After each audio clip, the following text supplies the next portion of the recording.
Hello guys, welcome to my YouTube channel. My name is Harjeet Kaur. हम कर रहे हैं लूसेंट जीके के ऑब्जेक्टिव क्वेश्चंस और इसमें हमारा वर्ल्ड क्लाइमेट चल रहा है, जिसमें आज हम डिस्कस करेंगे एल नीनो एंड ला नीना के remaining questions.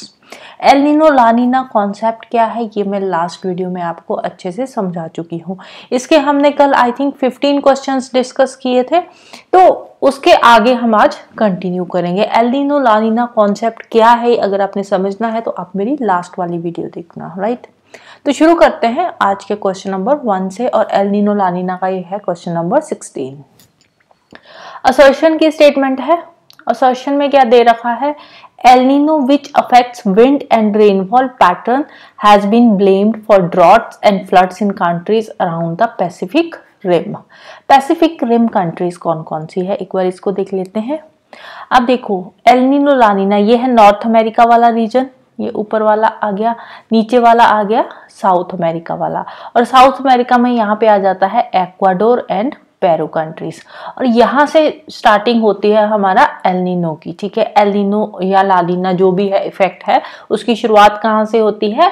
Eastern Pacific ocean से, near Ecuador and Peru. Peru के पास यहाँ पे जो हाई प्रेशर या लो प्रेशर जो भी कंडीशन बनती है, उसकी जो शुरुआत होती है ना, वो यहीं से होती है, राइट। तो एल नीनो में क्या होता है? एल नीनो में लो प्रेशर बनता है, मतलब वार्म ओशन करंट बनता है, यहाँ पे लो प्रेशर बनता है, और ला नीना में हाई प्रेशर बनता है और ओशन का पानी ठंडा हो जाता है, कोल्ड करंट बनते हैं। ठीक है, नॉर्मल कंडीशन से ठंडा हो जाता है। वैसे नॉर्मल जो पेरुवियन करंट है वो भी कोल्ड करंट है, बट जो यहाँ पे ला नीना में क्या होता है, जो नॉर्मल कंडीशन होती है ना पानी की, तो उससे भी उसका जो टेम्परेचर है कम हो जाता है ला नीना के टाइम पे। एल नीनो में क्या होता है? गर्म हो जाता है पानी। ठीक है, वार्म कंडीशंस। तो ये है Pacific rim countries. El Nino की बात करें तो जब एल नीनो होता है तो यहाँ पे क्या बन जाता है? लो प्रेशर बनता है। लो प्रेशर बनता है तो विंड की डायरेक्शन क्या हो जाती है?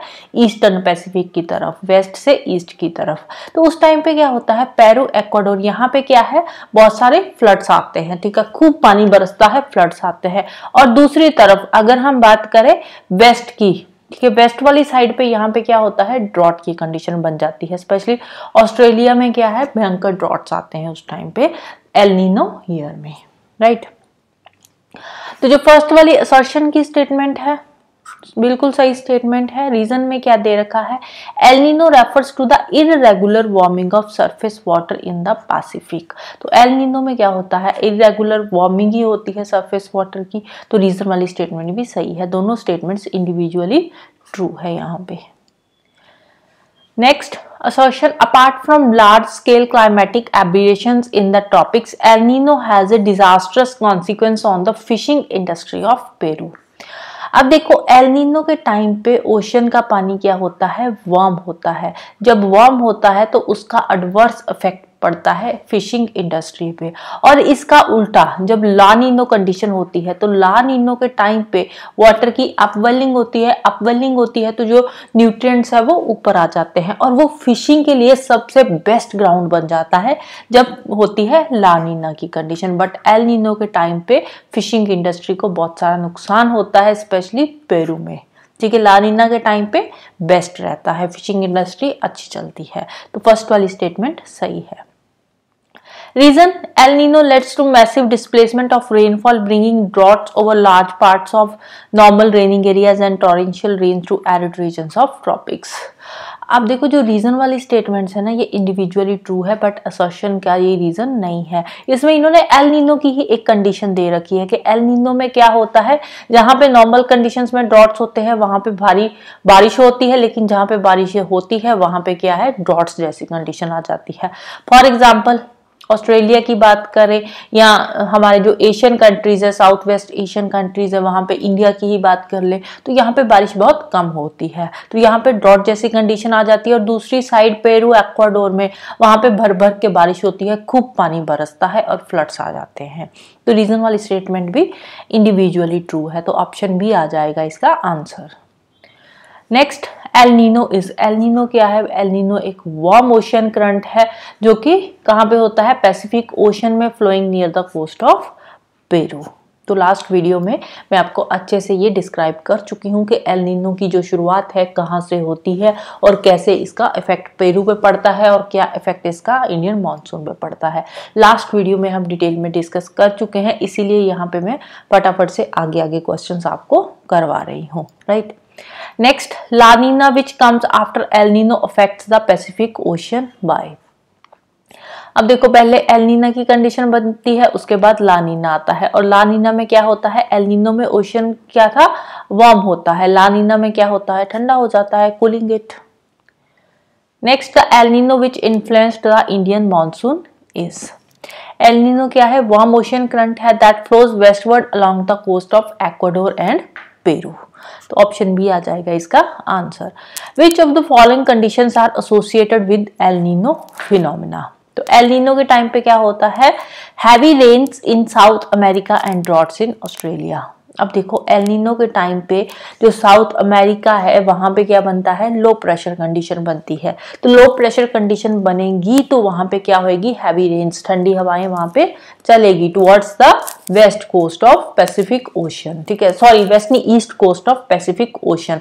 मतलब कि जो विंड की डायरेक्शन है वो क्या रहेगी, वो पेरू की तरफ रहेगी, ठीक है। जैसे यहाँ पे आ जाता है साउथ अमेरिका, ठीक है, साउथ अमेरिका में यहाँ पे पेरू आ जाता है, यहाँ पे इक्वाडोर आ जाता है। तो विंड की डायरेक्शन क्या होगी, ईस्ट की तरफ होगी, वेस्ट से ईस्ट की तरफ विंड्स चलेगी और अपने साथ मॉइस्चर लेकर आएगी। मॉइस्चर लेकर आएगी तो ये वाले जो साउथ अमेरिका के एरियाज है तो यहाँ पे क्या है, खूब बारिश आएगी, ठीक है। तो हैवी रेन इन साउथ अमेरिका, साउथ अमेरिका में अच्छी खासी बारिश होगी, दूसरी तरफ ऑस्ट्रेलिया में क्या होगी, ड्रॉट्स पड़ जाएंगे, सूखा पड़ जाएगा, ठीक है। तो ऑप्शन ए आ जाएगा इसका answer.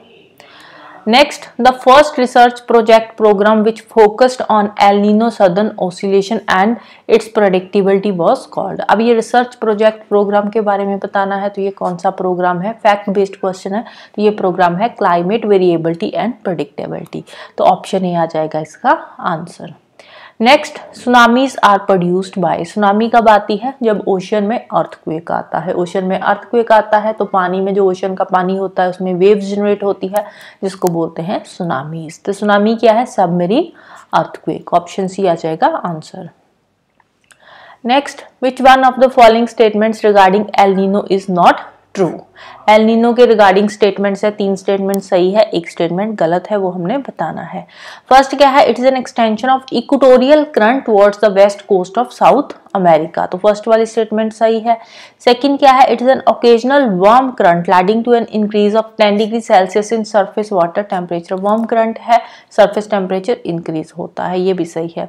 It develops an temporary replacement of usual cold Peruvian current. Usually जो पेरुवियन करंट है वो कोल्ड होता है, बट टेम्परेरीली कुछ टाइम के लिए जो कोल्ड पेरुवियन करंट है ये वार्म करंट से रिप्लेस हो जाता है, ठीक है। टेम्परेरीली रिप्लेस होता है, परमानेंटली नहीं होता। तो ये वाली स्टेटमेंट भी सही है। It causes an increase in phytoplanktons which thrive in the cold Peruvian current। ये वाली स्टेटमेंट रॉन्ग है। इसमें जो प्लैंक्टॉन्स है तो ये इनकी जो अमाउंट है ये इंक्रीज नहीं होती, डिक्रीज होती है, क्योंकि एकदम से पानी का टेम्परेचर इंक्रीज होएगा तो उससे क्या है, जो फाइटोप्लैंक्टॉन्स है उनकी जो पॉपुलेशन है वो कम होएगी, फिशेस वगैरह जो है वो भी मरनी शुरू हो जाएगी। तो जो एल नीनो वाली कंडीशन है वो फिशिंग के लिए अच्छी नहीं है, लेकिन ला नीना वाली कंडीशन बेस्ट होती है फिशिंग के लिए। तो ऑप्शन डी आ जाएगा answer. Option D is not true regarding El Nino.